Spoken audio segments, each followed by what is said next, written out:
Om Namo Bhagavate Vasudevaya.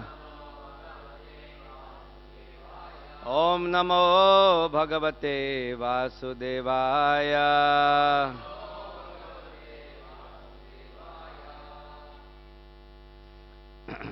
From Srimad Bhagavatam, Canto 10, Chapter 71. The Lord travels to Indraprastha, text number 41.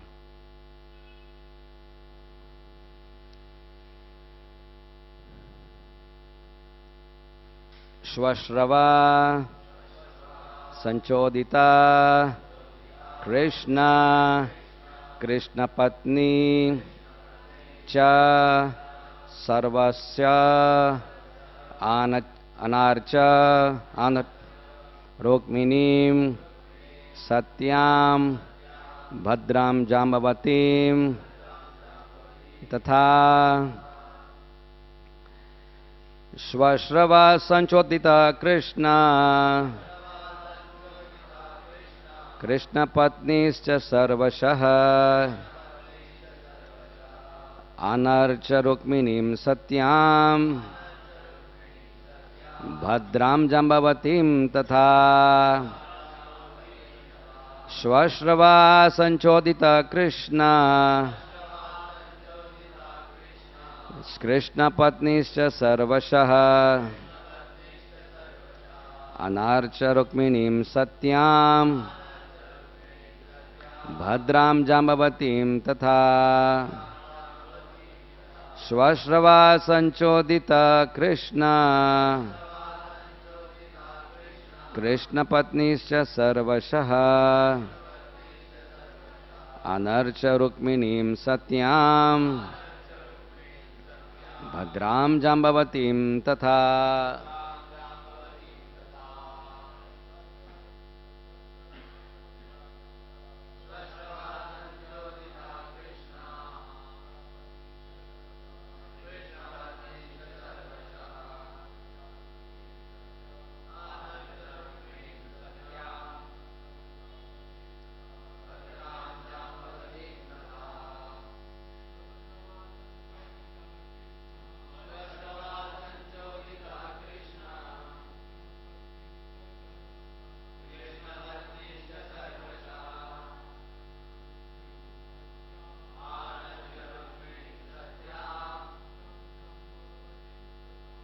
Bhadram Jambavatim Tatha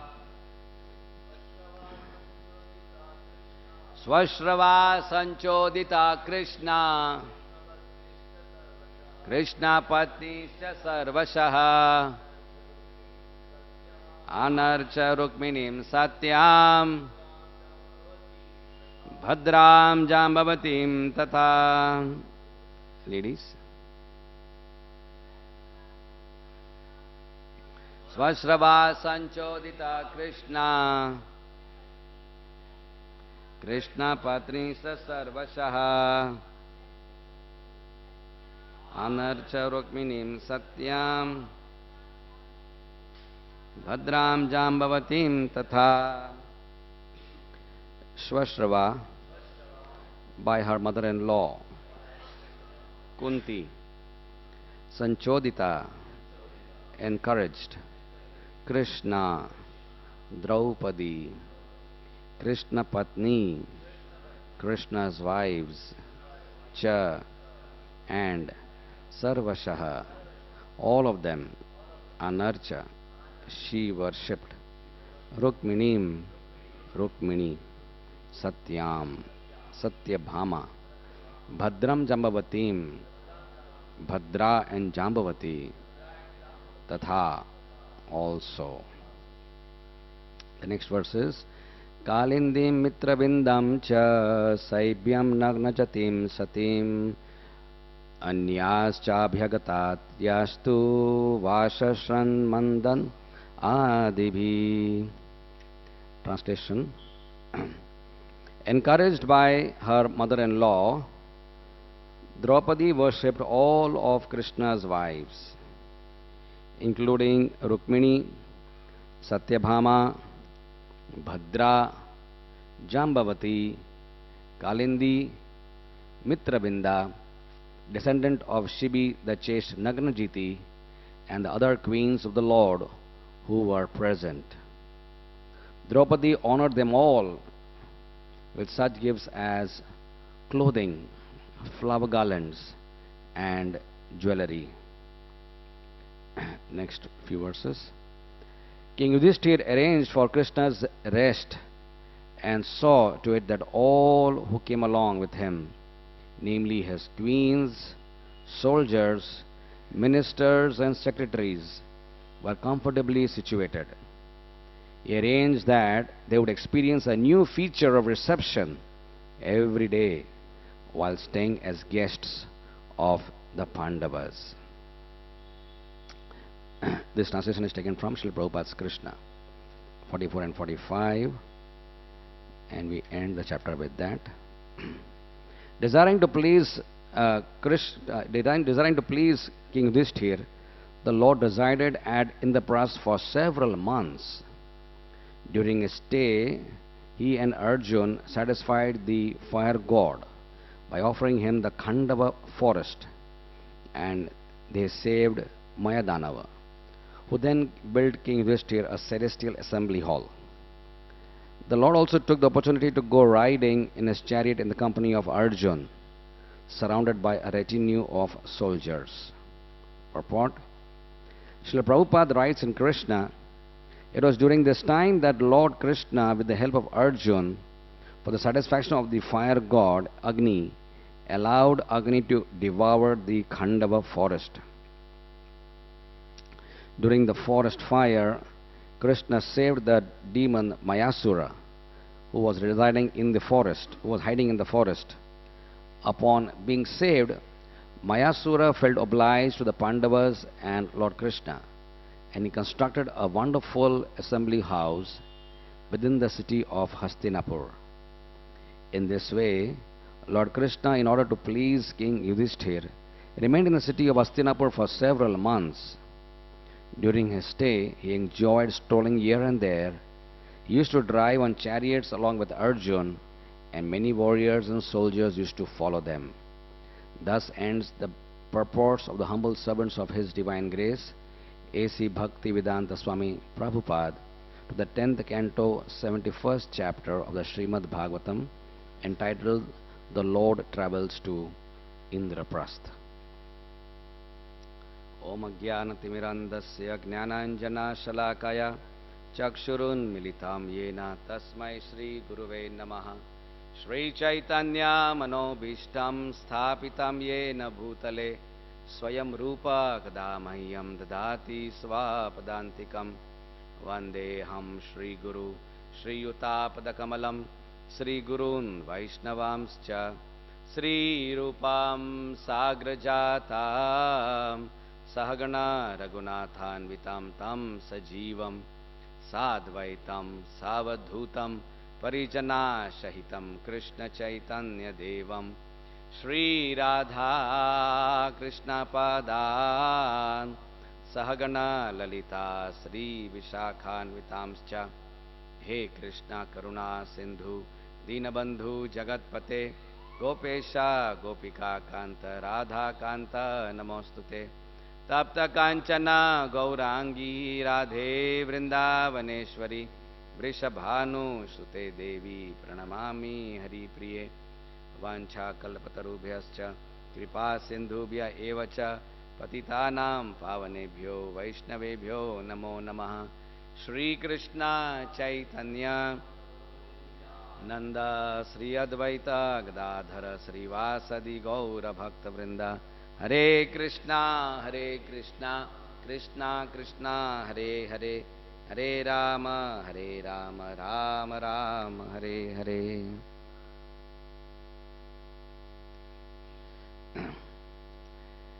It's a very, we can see these beautiful verses we're reading. It's a very happy occasion. We can try and perceive what is the joy being experienced by the Pandavas in this situation. When we say the word life and soul, we say Krishna is the life and soul of the Pandavas. So this life and soul, so when there is so much. I mean, you cannot separate life from the soul. Because life is the presence of the soul, or soul is the presence of the life, whatever you say it. But life and soul are integral, inseparable entities. So when you say somebody is life and soul, means that you cannot survive. They are your life, they are like your breath. And no one can live without breath. It is explained in previous verses that when the Pandavas were sitting in their palaces and they heard the news that Krishna is coming with a whole retinue of his followers, soldiers, queens, the way they got up from their seats is like as if life has come back to their dead bodies. There was a surge of, heightened consciousness, the surge of joy, surge of ecstasy just hit them so hard that, oh, Krishna is coming. Like there is a book about Prabhupada called Prabhupada is Coming. I think it is in Australia or something. I don't know which part of the world, but anybody remembers that? But in those days, Prabhupada's traveling was so frequent, and the message was so cryptic that Prabhupada is coming. That's all. So, and the fact that Prabhupada is coming to a particular center was the greatest joy of the life of the devotees. Prabhupada is coming, like that. So Krishna has come here to fulfill his purposes. Krishna has his purposes. They're all divine, non-selfish purposes. We have selfish purposes in life to achieve. Krishna has the Supreme Self himself, so there is nothing like selfish, because he is the Supreme Self. So there is nothing like selfish purposes to achieve. But it is explained that he came to Indraprastha. On one account, he came here because it was the advice of his best friend. This was Uddhav. He came here for that. However, the Acharya also explained that the internal reason that he came was to meet with his eternal associate Kalindi.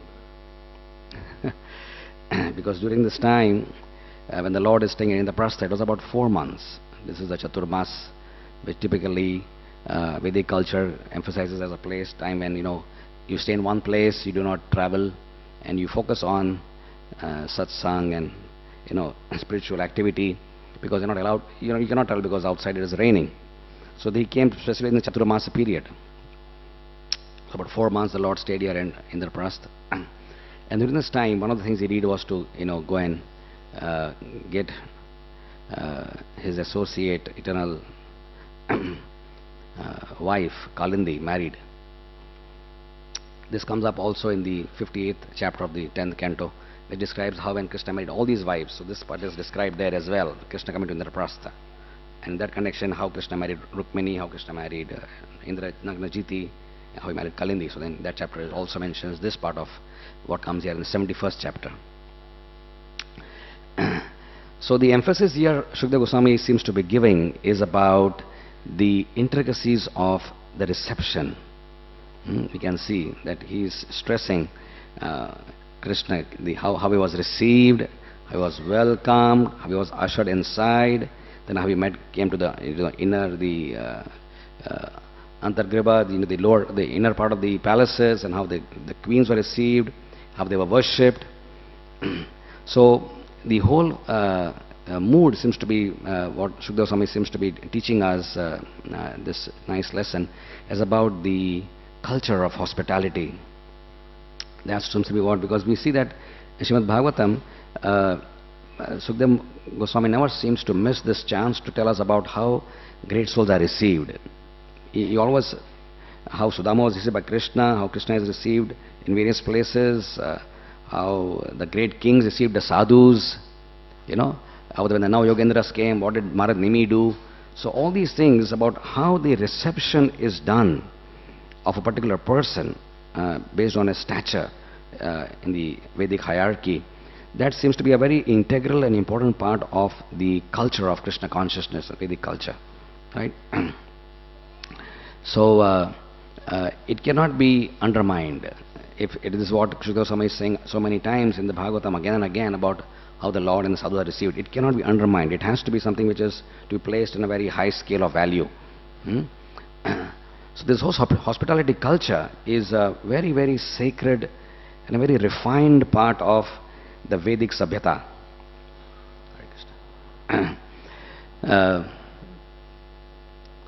And essentially what a person actually is, or what he really follows in his life, would be very easy to estimate by how he receives people. How he receives people, how he deals with them. If you consider hospitality as in a part of guest coming, then there would be different categories of different levels of different aspects of it. One is how you are received, right? That means who goes to receive. It's a very big protocol. Even when I remember when this our late and wonderful soul Abdul Kalam, our APJ Kalam, past president of India, came to our hospital in 3.5 or 4 years ago to inaugurate our cardiac hearts and the heart care center. There was too much of discussion among the senior members of the hospital as to how he is to be received. There was a lot of discussion: who will receive him, who will handshake with him, who will give him the flower bouquet, and who will give him the flower to offer to Srila Prabhupada, and who will usher him in the lift, and who will receive him at the 5th floor, and who will make him sit down on the chair, and who will introduce him, and who will give him a glass of water, and who will usher him out. And what will he eat, and how will he eat, and where will he eat, and what vessels will he eat.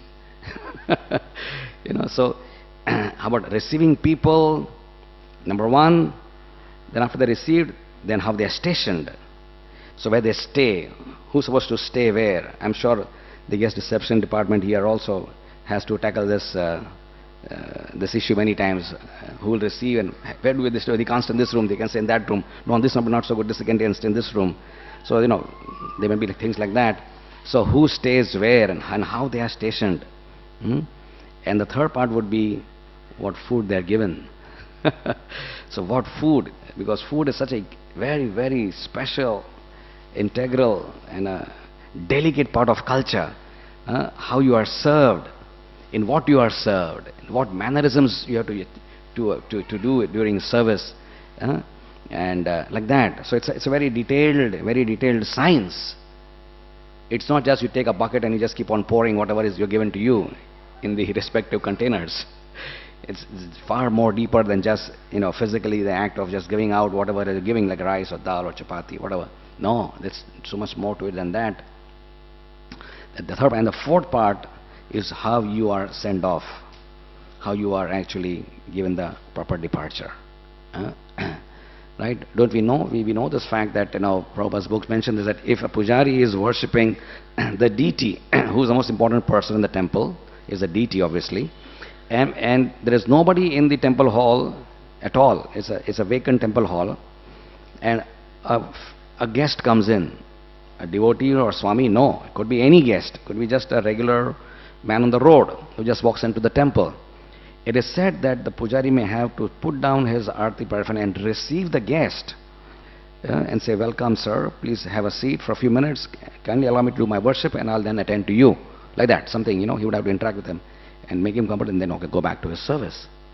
So that's how high, that's how important is guest reception. That you can even sort of postpone your deity worship for a few minutes to receive a guest, because he must not be left unreceived. Nobody in the temple of the Lord should be left unreceived. And even in our homes or even our institutes or organizations, everyone needs to feel welcomed, everyone needs to feel received well.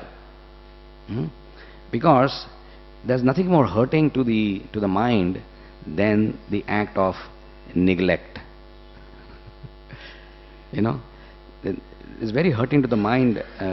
I would not say the false ego, it's just the mind. It's not that we have to think, this is false ego, you need to be received well. No, it's a part of sensitivity that you received well. If you're not received well and you neglected, then he was welcome, and they didn't even look at me. They didn't even say any words to me.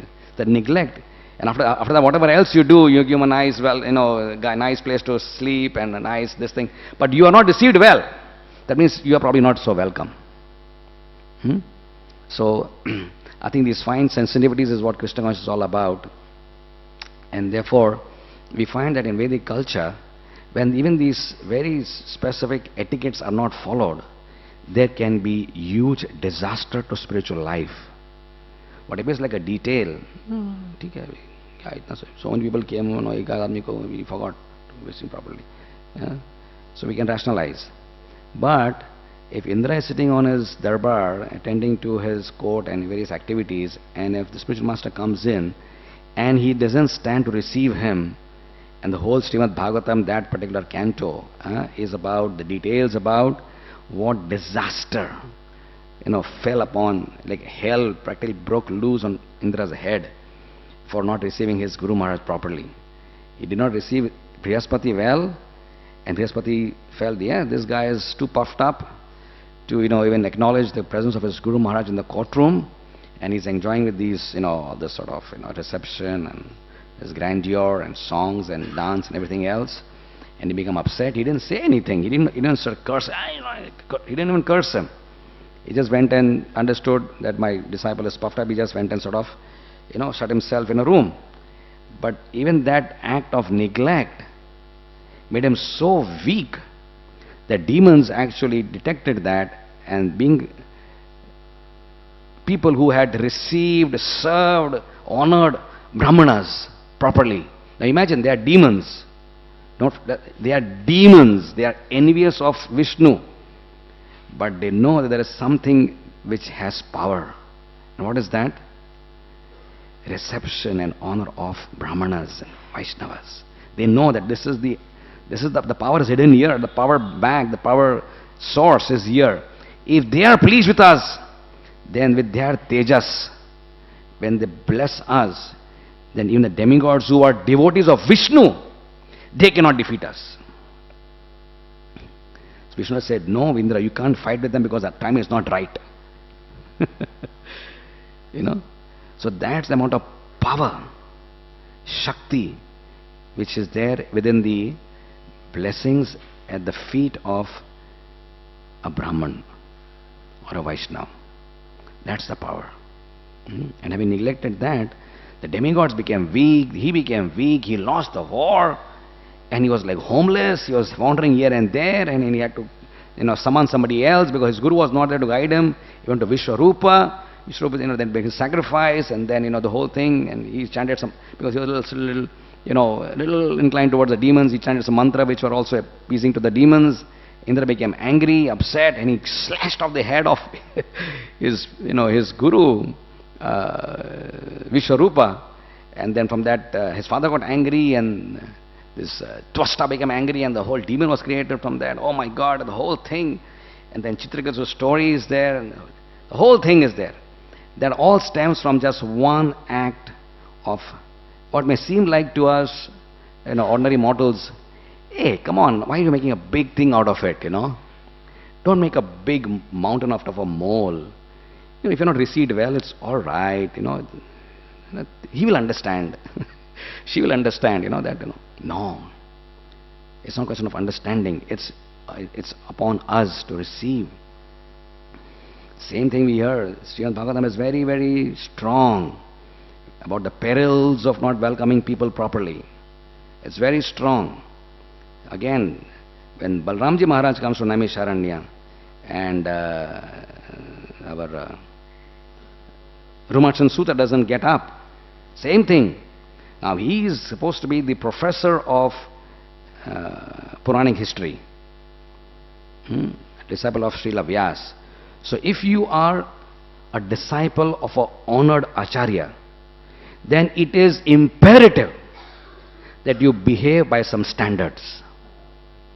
If Rumachan was an ordinary man and he had done this apparent neglect, he would have been pardoned by Balramji. He said, "Theek hai yaar, this guy is, he's as it is, he's an ordinary fellow. I don't expect much out of him." If a disciple of Vyas or a disciple of an Acharya, disciple of a Paramparak Sampradayic spiritual master, initiated in the proper rituals, then it is imperative that we have to stand up to the proper etiquette and culture to represent the spiritual master and the parampara he stands for properly. Otherwise, that act of neglect can cause disaster. So it's very, that's why I believe that Sukadeva Swami is talking about reception so much.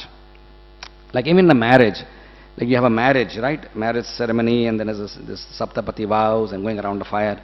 But what happens afterwards, the whole ceremony which happens afterwards is called as the reception.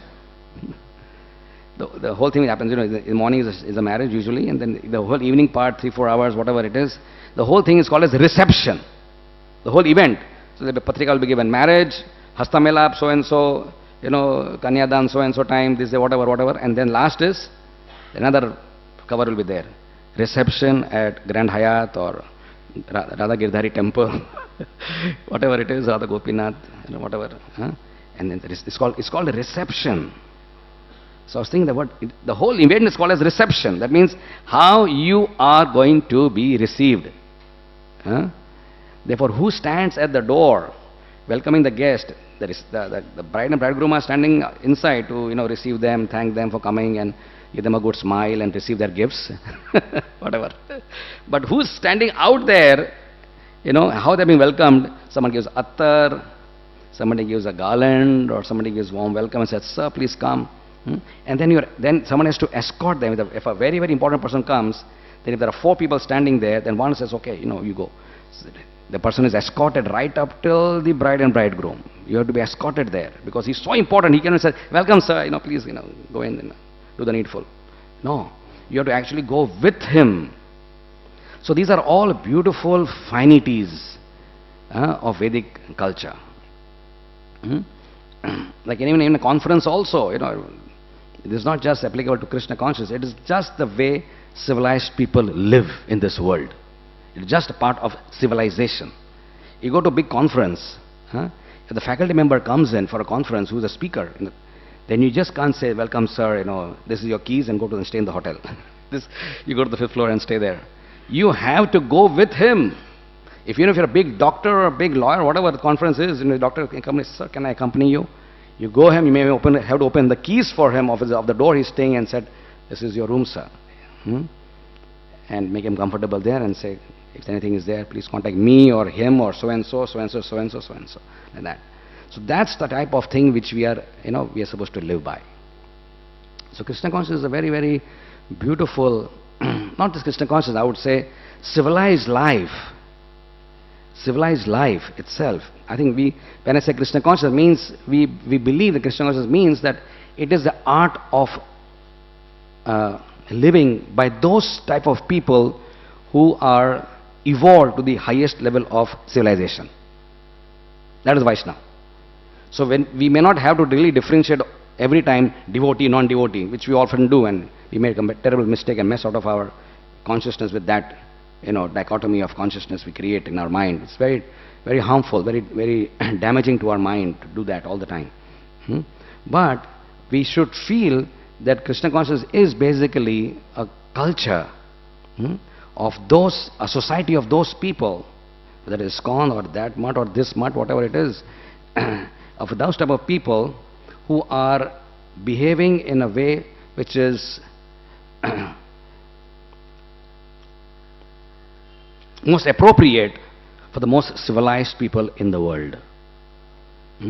That's what Vaishnavism is about. So when we behave anything less than that, we misrepresent Krishna consciousness. And therefore, we can find out the purport of this in one word of Srila Prabhupada. And Prabhupada says to when I ask a journalist, how does anyone know who is the follower of your particular movement? And when Prabhupada says that he or she will be a gentleman, now that one word, gentleman, encapsulates all that we are talking about today. That means the way he receives, his politeness, his courtesy, his softness of speech, and his demeanor of respect is what actually is a Vaishnava, more than the external garb. Because we may go to a place without Vaishnava, markings on our body, but if we behave in a particular way, That's it. That's it. Hmm? So therefore, this is something which is so important and so impressive to the heart when we see this culture of respect and honor, that this has been picked up completely by the material world. And in the tourist industry, the hospital industry, these industries, which are all called as hospitality industry, or they call it specifically the service industry, they call it. That's the word they use, service industry.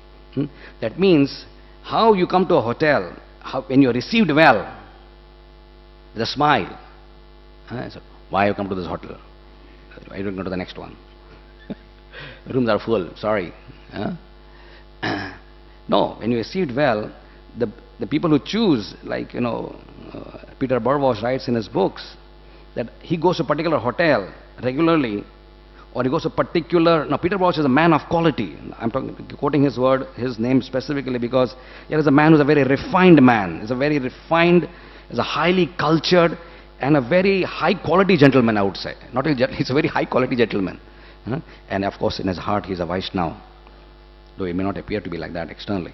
So when he writes in his books that I go to a particular petrol pump, because that petrol pump fellow, treats me with such respect, so even if I have to drive a long distance from A place to B place, I'll fill my gas at his petrol. And I'd practically forgotten that there's any another petrol wala in the city, because I used to always go from my place to his place, and I didn't even know. So when he actually closed the petrol pump, I didn't know where to go. He writes in his book like that. So why would a person go to a specific petrol pump, or a specific hotel, or a specific doctor, or a specific hospital, or a specific, wherever, right? Because he sees culture, he sees service, he sees reception, right? And then when he sees that, now this is picked up by the material world, because this is what clicks. Because then you train people in this. You rigorously train people to keep on smiling. Rigorously, even if the client irritates you on the phone by stupid questions, the guy out on the phone other side, he said, I'm sorry ma'am, I'm sorry sir, but this cannot be done the way you're saying. He keeps on being polite and keeps on saying sorry a million times. And I've seen this happen. And the opposite guy is saying, but you should have done this way, you don't understand this, you guys are all crazy and you're trying to cheat us. I'm sorry sir, but this is the way it is to be done. He keeps on keeping his cool completely. And he subdues your anger by his politeness. And you keep on yelling on the other side of the phone, and he keeps on not getting agitated. I'm sorry, I understand you madam, I understand you sir, I'm trying to explain you. Can you please understand that this is, I have a means to help you. He will keep on saying that particular way without getting hot. The moment he gets hot and crazy and goes nuts, it is recorded. His conversation with that client is recorded, and he says, you got angry with this client, you lost the client was going to buy a product worth 100,000 rupees, and you lost him, you are fired from your job. So he cannot but get angry because it is under recording. Same thing for the Vaishnavas. Krishna is recording our conversation, and Krishna is recording our intentions behind. In that guy's case, they're only recording his words, but they don't care about his consciousness. He may be a fool, a rascal, alcoholic, he must be anybody. As long as he's polite, he gets his job, he gets his money, gets his increments, gets his promotion, everything else. Right? But in devotee's case, there are always two things. The external act has to be proper, as per the defined standards of Vaishnavism, and the internal heart also will be checked. The Krishna is going to check with the microscope. What was it? Did he really become offensive? Was he actually polite? Was he gentle? So Krishna is going to scan your heart. Right? So we have to pass on both these fronts. But if we cannot pass on the inner front, then let us at least start passing on the external front. But that's the beginning. Things go from outside in. Right? Like we're not a Vaishnava, right? We're not a Vaishnava. I'm not a Vaishnava still. But I still want to wear a cloth of a Vaishnava.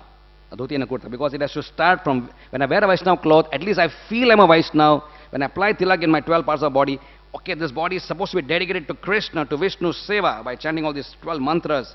So I shouldn't be using this body for sense gratification. It reminds me, right? So at least I start with the externals.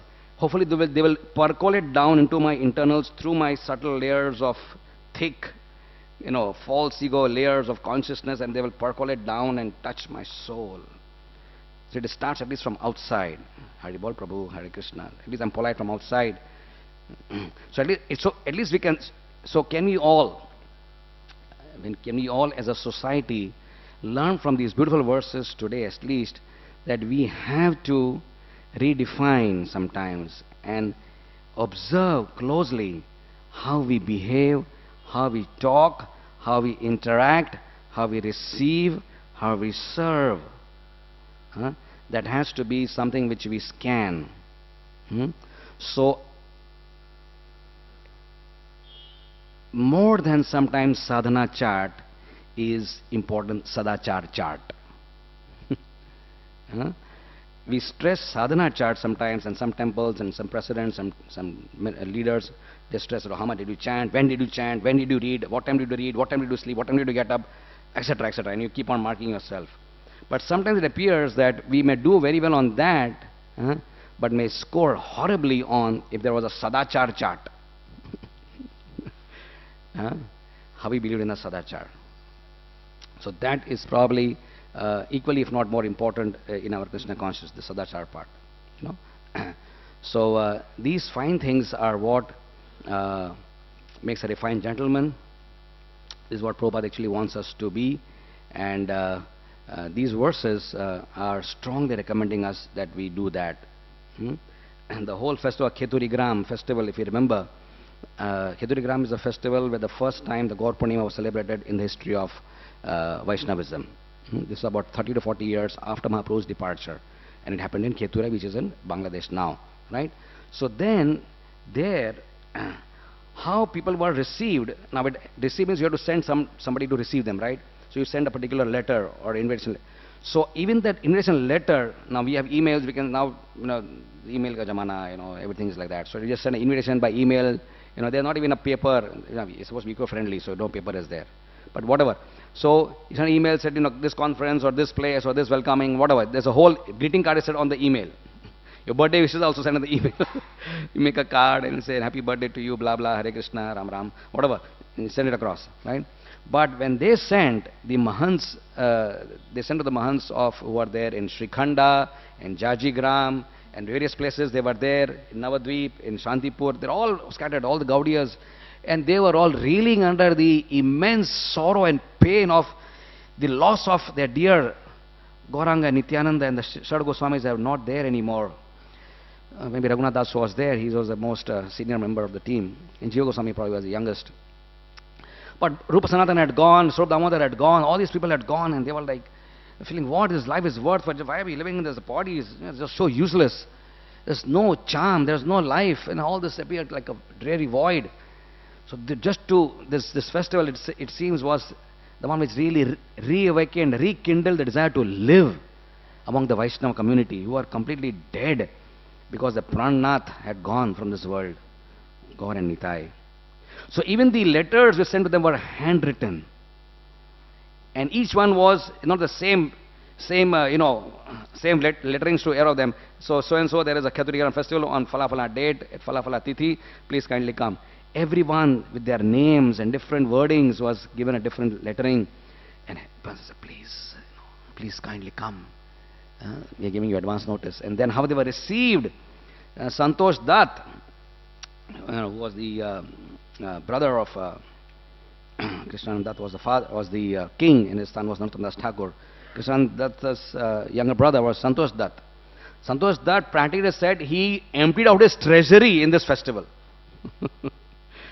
Whatever he had is a king, but obviously receiving people is not an ordinary thing. He had to make boats. Now you may have a boat, the Padma River has to be crossed. So how many boats are there on Padma River for the people to come and go? Maybe 10, 15, whatever is there. Now you have hordes of people, thousands of people coming in, and if they have to wait for 2 days on the other part of the shore to be received, he said, "Aapka number aayega, baitho jara idhar." You cannot do that. You have to have so you constructed boats, and how they were received, the garlands, and everyone was given a proper place to stay, and a servant to stay with. The whole culture of hospitality, which we read about today in this beautiful verse of Srimad Bhagavatam, was duplicated that time in the Kheturigram festival. And that again, when they saw how they were received, they felt life is worth living. They came to each other, Sangha.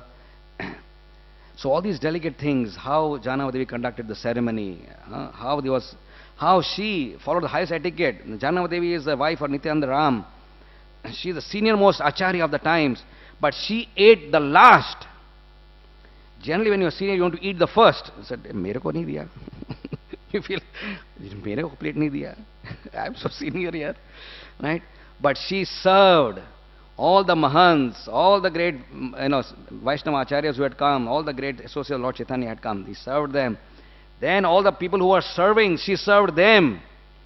Then he served all the, Srinivas Acharya, everyone she served them. And last she had. She had last. This is such a high quality thing. Now she must have been hungry. She must have been tired. Because she had cooked, it is said, a whole kund of dal. Not tapela of dal. We have in Gaurang Prabhu has this whole big tapela where 5 people can sleep inside. Huge vessel. And I saw the other day in the Vrindavan Yatra that even the, what is called, jhara, just to, karne, but 8 feet tall, 10 feet tall jharas are there. Keep on doing. So huge tapela. But she made a kund of dal. Because so many people, you can imagine, when a kund of dal is made, that means how many people must have come for that festival. And she made it all alone. Janava Devi. What must be her level of exhaustion? And she was a young, girl of 16 years old. She must have been, Nityananda Prabhu has left this world, or she's definitely in her 60s. But she had the last prasad. Last thing. I'm a servant of the servant of the servant. Let me serve all of you. If you are happy, then I'm happy. Mother. The mother eats the end, right? Mother never eats first. Mother says, "Hey, mere ko bhook laga hai." Child ko baat. Child eats first, husband eats first, the in-laws eat first, everyone eats, and then whatever remains, the wife may eat. If she doesn't eat, she may be happy with just achar and bhakri. That is culture. Right? So Janavdevi ate in the end. So these beautiful stories are so deeply instructive, heartwarming, and enlivening to the consciousness. Because it brings us to the core of Krishna consciousness. What does chanting lead us into? What does deity worship actually lead us into? What does the Panchanga Bhakti lead us into? It leads to us to a level of consciousness where we actually become so refined people, how we deal with Vaishnavas, deal with the outside world.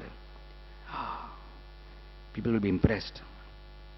This is Vaishnava, right? This is Vaishnava. So, we need to take deep inspiration from these stories. How Krishna is dealing with, we know this story, how Krishna is dealing with, how he's dealing with Arjuna, how he's dealing with Yudhishthir, with Bhimsen, with Nakul and Sahadev, how he's dealing with them. He's equal of Arjun, so he's embracing them. Bhimsen and Yudhishthir Maharaj are elder to him, so he's actually offering obeisances to them. Now Krishna is a friend of Arjun, a friend of Yudhishthir and Bhimsen. But because they're elder in age, Bhimsen is elder to age, in Krishna offering obeisances. Krishna offering obeisances. Oh my God. It's too much to even think about. Krishna offering obeisances. The whole world, Brahma, Shiva, and 30 million demigods, all are offering, trying to get the dust of Krishna's head, feet on his head. But here is Krishna, the cause of all causes, the supreme being, the supreme soul of all souls, the source of Mahavishnu, offering obeisances to his devotee Bhimsen, offering obeisances to his elder brother, as a cousin brother, Yudhishthir Maharaj. What is Krishna? How refined he is. How very fine his dealings are with the devotees. How wonderful. And how his pure devotee also, take from him the same mood of how they deal with each other. So, hoping and praying today that we can imbibe through these beautiful verses and try to be what Prabhupada wants us to be. He wants us to be all nice gentlemen and gentle ladies. So it's a strong reminder from these verses that we need to re-examine what shortcuts we may have taken, because as we grow senior, sometimes as we become a little more accustomed to Krishna conscious so-called lifestyle, we may start cutting corners and neglect those things which we had followed when we were young, new, fresh devotees. We were more respectful, we were more kind, we were more gentle, we were more honorable in our behavior. We may have probably cut corners in that because, the way of this world is like that. It is, things degenerate with time. So these are like refreshers for all of us, refresher reminders for all of us to again re-examine and, as Prabhupada said, do the needful. Thank you very much. Hare Krishna. So any questions, any comments? Today's verse? Thank you very much. Prabhupada ki jai.